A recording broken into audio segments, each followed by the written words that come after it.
Well, students in Lawrence County Schools return to school August 12th, and like many districts, there are three options: virtual, blended, and traditional. 31 Evening News anchor Dan Schaefer talked to the district superintendent and shows us some of the changes students who opt for traditional learning will actually notice. Well, things are going to look different. Superintendent John Smith says his teachers and staff are keeping a positive attitude about this school year while doing everything they can to keep students safe. They've purchased plenty of gloves, masks, hand sanitizer, and sanitizing machines. He knows they can't anticipate every challenge, but they've worked closely with health and education officials to create a plan with safety as the top priority. Generally, they're going to be one-direction hallways. The number of lockers will either be limited or they'll be eliminated altogether. We feel like that you'll see more sanitation, more hygiene, more cleaning throughout the day. Things that they won't see is there'll be cleaning. We've hired extra custodians to clean at night. Germ-X available in large quantities. Thanks to the governor's order, masks will be required. He's working on securing temperature scanning devices.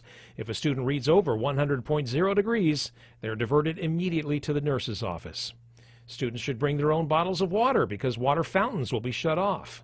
Parents, he says, ask him most about how lunch will happen and whether students will have a PE period. And so depending on school size and cafeteria size, chances are students will have to occasionally eat lunch in the classroom, but not every day and not the majority of the time. We're working on schedules to ensure that kids get out of the classroom, they need a break, and they get out of the classroom as much as possible. And the other part about PE, obviously we're going to try to social distance and stuff like that, but again, children need a break from the classroom, and so by all means we're wanting to make sure that we give them that, so they'll have PE as well.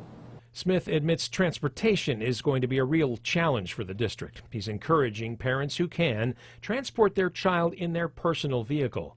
Buses are going to be an issue, he says, because of close quarters. We're doing the best we can as far as seating kids in a certain order, asking kids of the same household to sit together. We're sanitizing the buses, and we're not allowing all the buses to arrive at one time. We've scheduled times for them to arrive throughout the day to break that up. Every parent, student, teacher, and administrator in every district, in every county, in every state is facing the same uncertainty when it comes to this school year. But Smith says the district's goals remain the same, even through the qualms of coronavirus. We're all apprehensive. Nobody really knows ultimately what this school year will look like. We hope that we're able to offer a traditional school setting throughout the year, but ultimately we don't know.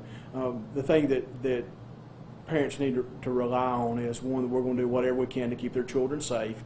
Number two is that we're going to do our very best to provide them a high-quality education, whether we can offer it in a traditional school setting or face-to-face. And the last one is that their kids are going to be loved. We're not only worried about the education part, we're worried about their mental health, we're worried about their well-being, we're worried about their meals and the things like that we provide. And so it's a big deal to us. We would love to be back in the traditional school setting and for all this to be gone and us just, again, provide their children with a high-quality education. Again, that was Way 31 Evening anchor Dan Schaefer there with that report. Joining us live now via Zoom this morning is Dr. John Smith, Superintendent of Lawrence County Schools. Dr. Smith, good morning to you. Thank you so much for joining us today. Good morning. Thank you for this opportunity. So the big countdown is on. You guys go back to school next Wednesday, August 12th. What kind of precautions will be in place immediately when those students walk through the door, and staff for that matter? Absolutely. We have hired extra custodians that are coming in either early in the morning or after school closes to clean.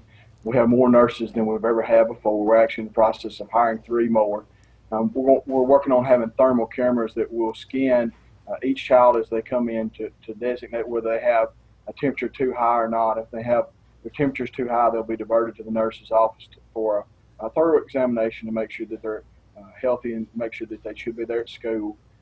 We purchase sanitized machines. We have personal protective equipment.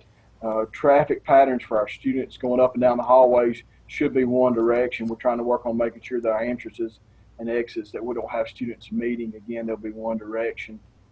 We've done things like extremely limit or cut out altogether visitors and guests to make sure that we can control the number of healthy people on the campus. We've turned off water fountains and we'll be providing bottles of water. We also ask parents to send a personal bottle of water each day with their child.